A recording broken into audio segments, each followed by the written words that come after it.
Hello and welcome to my crochet podcast. I am Marta and I'm a crochet designer and I'm here to share a load of projects with you today, including my crochet blanket I've been working on, my Battenberg blanket, my crochet pattern of the month, which is my In the Groove cushion cover. I've got a couple of knitting projects. I am back on my sea glass sweater, hurrah!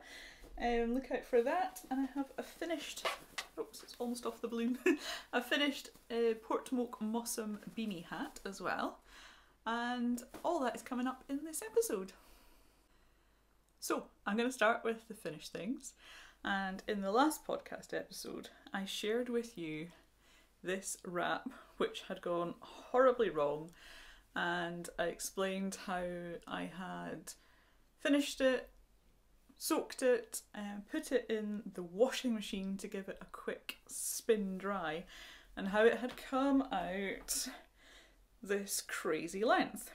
And I thought it was all down to the washing machine, because it's a project that I've been in a bit of a hurry to get going with, and I wanted it done as quickly as possible because I want to launch it as a cal, and ideally I want to do that at the start of the summer. So I was just trying to quickly get it done, and you know what, I finished it to the specified size that I had written down, because I'd written the pattern before I'd made the item on this one, and I didn't even try it on. I was in such a hurry, it was off the hook, and into the basin of warm water with the soak in it, and then like straight in the machine, and then I laid it out at my mum and dad's, and it was, I believe it was 270 centimetres long. I mean, look at it, it's ridiculous. This is the same one. Absolutely. It just goes on and on and on. So that was that. And I thought, right, I'm never doing that again. What I'll do, I'll make another one. And actually, in some ways it was a good thing, because I decided this is the width of this one. And when I remade it, I thought I'm going to have to remake it. This is going to set me back a week and a half, 2 weeks. So this is the width of the first one. I remade it, and I remade it with an extra pattern repeat. And I am much, much happier with this finished width.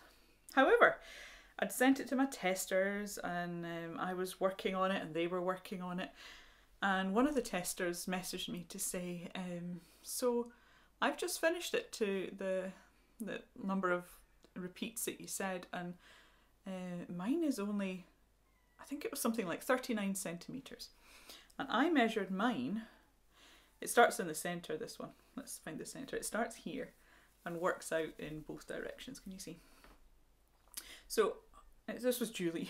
Julie's from here to here measured 39 centimetres unblocked, and I measured mine and it was 118 centimetres, and I'm going, oh my goodness, that is quite a difference, right? It's not just like a little bit of a difference in tension. That is huge. And I spent the afternoon going mad. I was just like, how can I even design things? I can't even be a crochet designer, because if my gauge is that much off, I mean, I'm sure it's not Julie's problem, I'm sure it's me. And oh wow, and it floored me for a couple of hours. And then I thought, right, well, how can I at least salvage what I've done? Because this one, although it's wider, it was actually, when I looked at it and put it on, again, head down, I was just crocheting, trying to make the deadline, trying to get this out into the world. And when I put it on, it was almost like the first one down at my feet. And I'm going, oh my goodness, this is just not on at all. So I laid it out, and I began to count the number of rows that I would take it back to, thinking I can at least, you know, say to here, stop here, unravel this bit and put the fresh border on here, and then at least I've got, you know, another wrap, you know, it's not a complete waste of time. And as I was doing that, I realised that I was counting each of these fans as one row, when in fact it's a 2-row repeat. So I had double the number of rows on my wrap as everyone else. So it wasn't that crazy. So at that point, even though it was down at my feet, I then pulled it back to an acceptable length, decided that length with my testers, and I actually met with Gwen, who is another of my testers. We are friends in real life, and she brought her wrap along to craft group, and she's slightly further behind me, but she placed hers on top of mine and the two things lined up. Oh my goodness, what a crazy, crazy little while I had thinking I was crazy. So, the difference counting a row and counting a pair of rows makes. Oh dear, oh dear. However, so I fixed this one, brought it back to an acceptable length, like I say, and added the picot border. Oh, I put a short video on YouTube last week showing how to do picots. Here they are here. And I've shared just a wee video, because there's picots throughout this one. You see the picots all along the edge, and there are also picots down the centre on every other row. Not every row, every other row. Down the centre as well. So this one is picotastic, and yeah, so I was saying I shared that, and so then finished this one, got it soaked, blocked it at my mum and dad's yesterday, and here we have it. I should probably take off this one. This is actually I'm not going to unravel it because I want to pop it back on. Not unravel, unwrap it. This is a knitted shawl that my mum made me. Let's go with the Lazy Days. There we are. It's so light and summery, and it's going to be, kind of the essence of it is that it'll be lovely for wearing in lazy days, and I put it on back to front as well, and it'll be lovely for crocheting. If you've got lazy days and you can maybe crochet in the garden, still not warm enough here in Scotland for that. I nearly did it. I think Tuesday this week it would have been warm enough for a couple of hours, but I was busy, so I didn't get out. I should have just seized that opportunity and gone and done 20 minutes outside. Today it's windy and it's quite a cold wind. Temperature around 9, maybe 10. It's not that warm. Not crocheting in the garden weather, but soon it will be.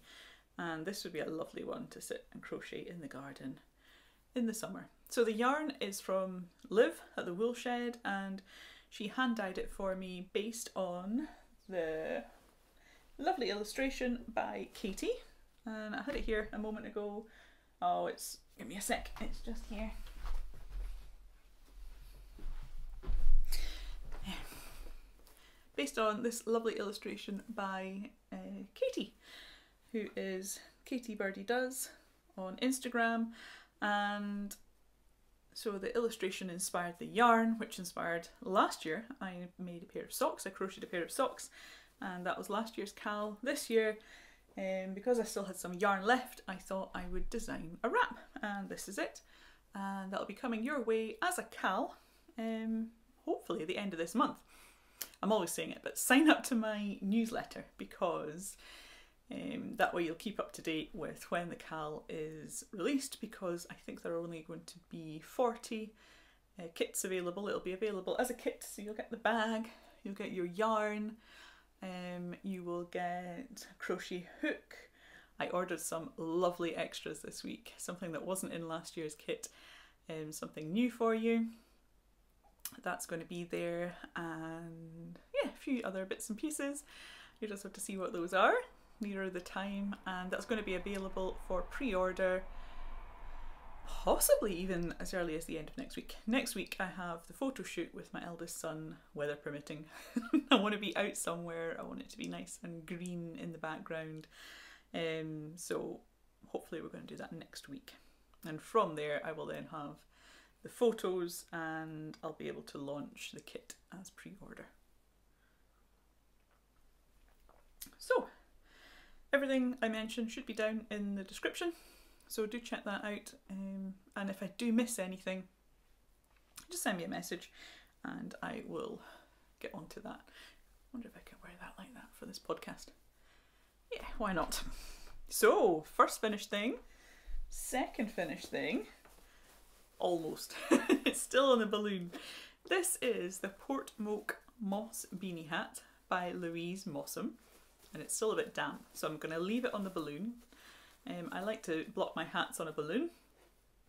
So what I did with this one, I soaked it, squeezed all the excess water out, and then I just blow up the balloon inside the hat to get it the size I want. It's easier doing that than trying to pull the balloon over the hat, pull the hat over the balloon because the balloon's quite sticky. So it's definitely easier to blow up your balloon inside the hat. And this has been, just this morning I did this actually, first thing this morning, and it has been sitting near the window to dry off. And look at the crown, isn't it gorgeous? Gorgeous pattern. So this is by Louise Mossam, and it's in the Journal of Scottish Yarns, issue 2. That's in the one that I have the Dunkeld slipper socks in, actually. It's in that same issue. Issue 3 is open for pre-order for anyone that's interested. It's a lovely journal. It's got crochet patterns, knitting patterns and articles all about wool and the Scottish wool industry and heritage, tradition, that kind of thing. It's a really, really lovely put together journal by Susan Anderson. So here we go. Pixie Lou Felt is the name, Pixie Lou Felt 1 perhaps, is the name of the designer on Instagram. I'll link all that. But yeah, isn't it a lovely design? This is going to be a Christmas present for my friend Gwen. She helped me choose the colours. I needed to get some extras, so I got those in Bath in Stonehaven a few weeks ago. So really happy with this one, and I can show you, I've been doing more in my journal, and I love the journal page for this one. Look, that is the page for this one, and I had good fun with my little printer. I'll maybe make a separate video showing you. I've got this cute little printer that prints out stickers. It's very addictive and so user friendly. I really, really like it. Anything else to say? Did I mention it's in Jamieson's Shetland Spindrift, which is a 4-ply weight yarn using Shetland wool, and it's really, really lovely for a hat. Great for Fair Isle, and lovely to use. I knitted it on double pointed needles, size 2.75s for the brim and 3.5s for the rest of the hat. Actually, I shifted back down again to the 2.75s just for these last few rows, just to keep that lovely and tight in the centre. I did have a bit of a boo-boo. It had ended up, if you can picture it, see if I can hold it like this, ended up like that because I'd misread the chart. Nothing to do with the designer or the way the pattern is written. I had basically started on the decreases for the head and popped the journal down the floor and not looked at it again, and ended up doing decreases every other round all the way to the end, and we had a definite kind of pixie hat thing going on. So luckily this yarn is so easy to just rip back. I just took the needles out and went pulled all that out, and then it holds its shape because it's quite toothy. It holds its shape, and I was able to just weave the needles back in and find where I wanted to be. So that's that one. Definitely recommend that pattern, and I'll be looking out for more patterns by Louise. I think that's her first written up pattern, so good stuff. Right, shall we move on to whips? Okay, the first whip is in my Janie Crow bag. Totally love this bag. And it's my Alchemilla shawl. Oh, I don't even have an end on this one. Came to an end of a ball this morning, and I have just finished the main bit. So here we are. It's full length, full size. So I've done the square in the middle, if you know the pattern, and now it has a deep border. I've gone at least 2/3 of the way around, putting the edging in. So it's got a deep border, you know, it's about this maybe from here.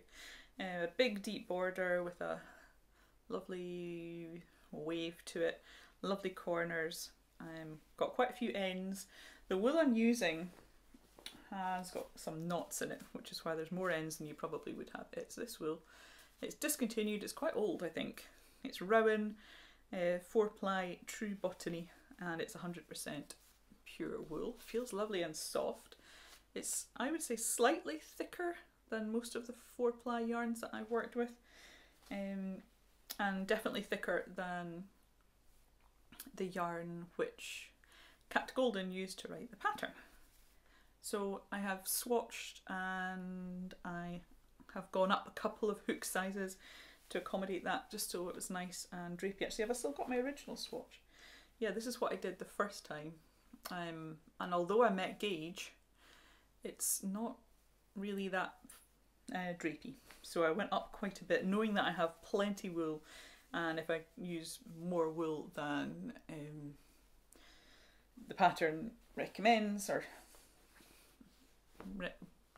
pattern, yeah, because it's different, it's thicker and it's heavier.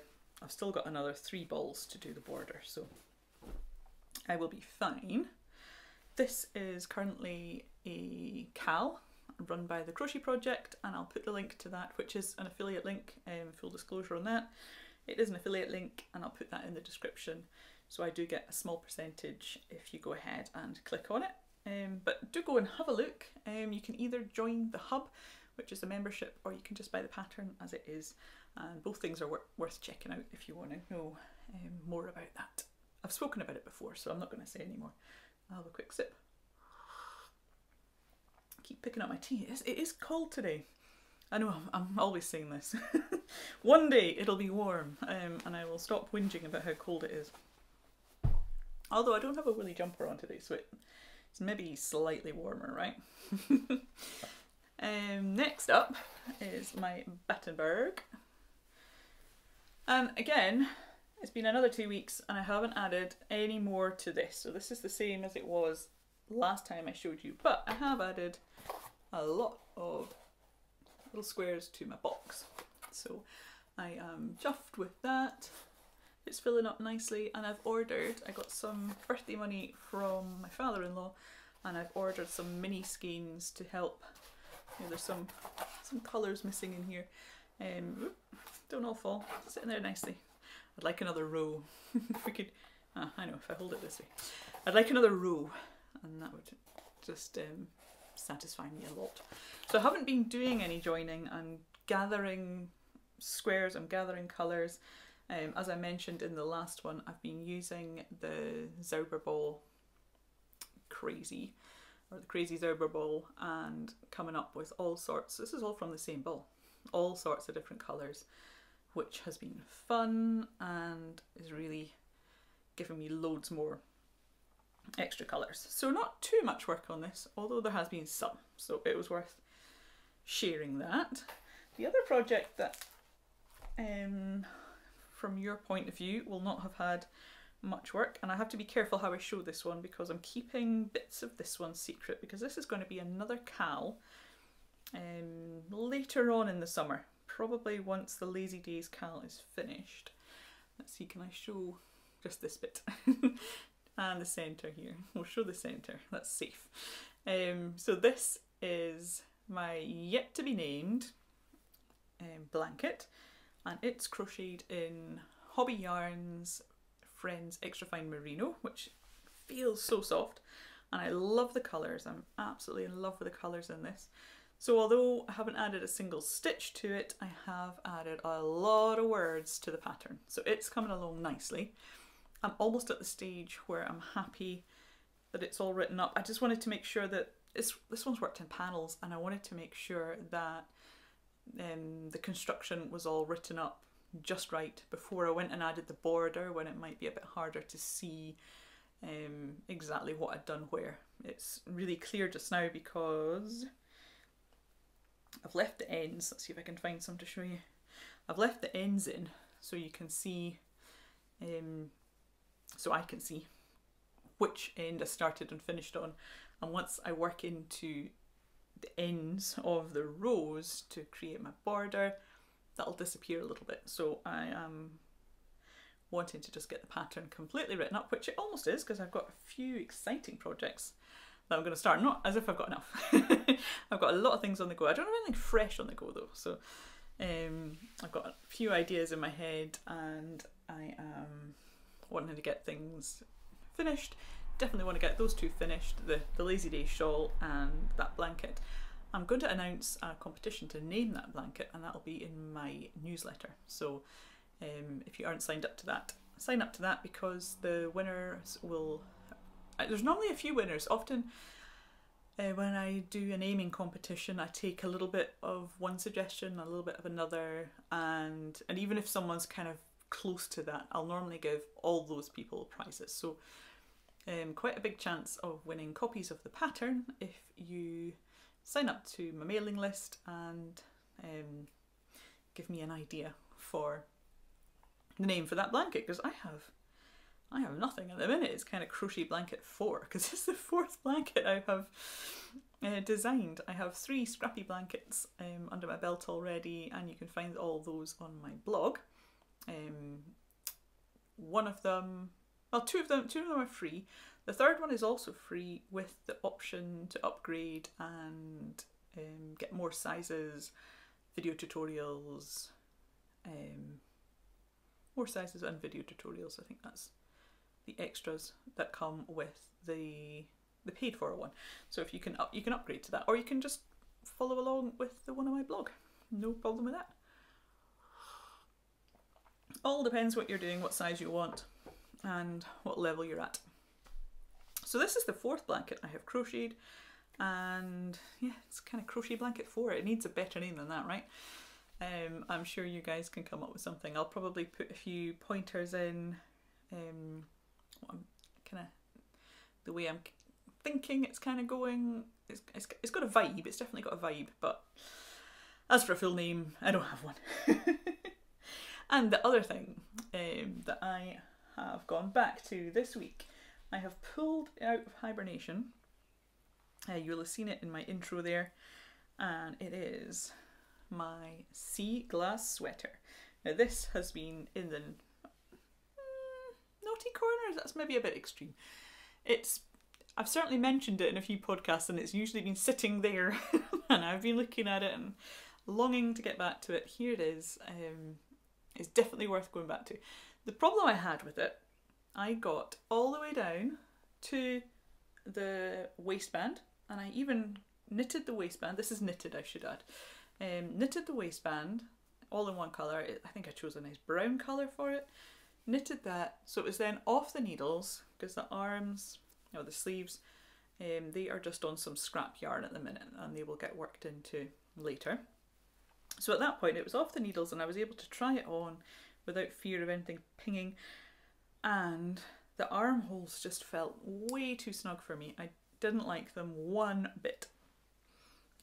So I had to sadly frog all the way from the waistband, and I'd made it fairly long, certainly longer than in the pattern, so it must have been down here somewhere. I had to frog all that in stranded 2-colour knitting, and I was very sad. I did do a video which you can find, I'm not sure if I put it on YouTube. It's certainly on Instagram, you can find it there, of me unravelling it. Took a while, and I was so glad that because I do quite a bit of stranded colour work, I do keep the dominant colour at the top as I am working, so it wasn't too tangled. However, so then I took it back, and actually it sat for a few weeks. Then I took it back because I really wanted it finished for Christmas, and then when I realised that wasn't happening, I was in a bit of a sulk. So then I took it back to before the sleeve split, made the sleeve bigger, and did about 4 rows, until last night when I picked it up. And because I have been doing the grading course with Linrow, it meant that I no longer had that kind of guesswork. Because I think the reason I didn't want to carry on with it was, what if I do it again and I try it on again and even the stitches I've added aren't enough? But because I've done the grading, I now was able to look at my tension per 10 centimetres, look at the size, the circumference of my arm, add in a little bit of positive ease, so add in another centimetre. I do want them fairly tight, but just not like taking my blood pressure tight, right? So, and I was able to then work out how many stitches I needed to go around the arm. Ta-da! And it was exactly the number of stitches that I have. So I was able to carry on with confidence. I did the same for the circumference around the body. It'll work. So I am happy and I can carry on. And I did, let me see, five rounds last night. And I have my cute little llama needle stoppers, which is great because there's not actually much excess needle pointing on these ones, so that is stopping them from excuse me, oh, I think I've got a bit of dust.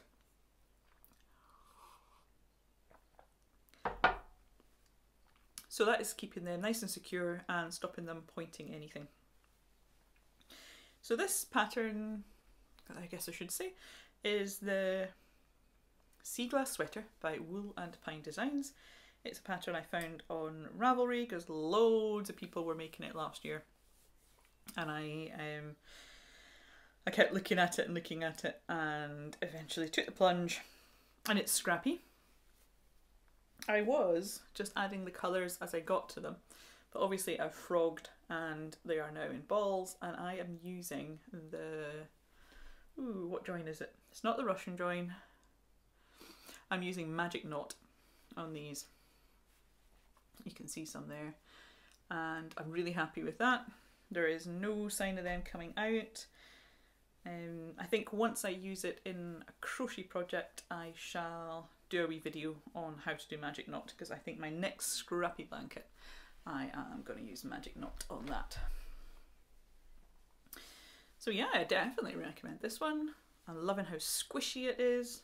It's going to be really warm. I reckoned if I started to work on it now, then it'll be finished for the autumn, ready for me to wear. Although if I work fast enough, I could probably get it on now. It's gorgeous. May the 4th, Star Wars Day, and it is cold. So I think that is all my projects. Final thing I was wanting to share, it's tucked in behind me here, my pattern of the month. Let me reshape it. My pattern of the month for May is this In the Groove cushion cover. It's a crochet pattern. It is made with double crochet stitches and spike stitches. I use 6 colours. This is, I think it's Paintbox yarns, Aran, 100% worsted wool. Love the colours, and it's quite a good budget yarn as well. But again, if you're into scrappy like I am, you could do this as a stash buster and get all your scraps in it. And there's a 10% off code for this throughout the month of May, which is Groove. Just GROOVE, all in capitals, and that gives you 10% off on Ravelry and on my website. Sign up to my mailing list though if you want 20% off, because that's where the 20% off code has gone. I'm always saying that, but if you like my podcast, you will like the content that I put in my emails, because it's not all, you know, bye. There is a lot of good stuff going in. Tomorrow's one is all about swatching, which, yeah, you might be like, oh yawn, I hate swatching. However, if you want to know more about swatching, it's quite a detailed post, and it's got my 6 top tips for swatching. If you're watching this after 8:30 AM British Summer Time on a Friday the 5th of May, you will find that as a blog post, and at the end of the blog post will be a link to my mailing list as well. So my blog will be linked in the description somewhere as well, so you'll be able to find that there. I had some Happy Mail this week. It's a cute little yarn bowl, and it'll fit a little ball or a small cake of yarn really well, and it's sent to me by a lovely viewer of this podcast. You'll know who you are, because you're a regular viewer. Thank you very much. It's turned wood. It's lovely and smooth. I believe it's from eBay. Certainly the packaging had eBay on it, but nothing about the actual seller, so I can't share that, unfortunately. But yeah, I've never had a yarn bowl before, so I'm looking forward to using that. It's got a good weight to it, and like I say, it's nice and smooth. This is all smooth in here. That's not going to catch the yarn. So yeah, excited for that one. So I think that is all my news. Do go and check out the Picot video if you're interested in crocheting lovely picots, and I shall see you in 2 weeks and catch up with you then. I hope you have a good 2 weeks. Happy crocheting. Bye for now.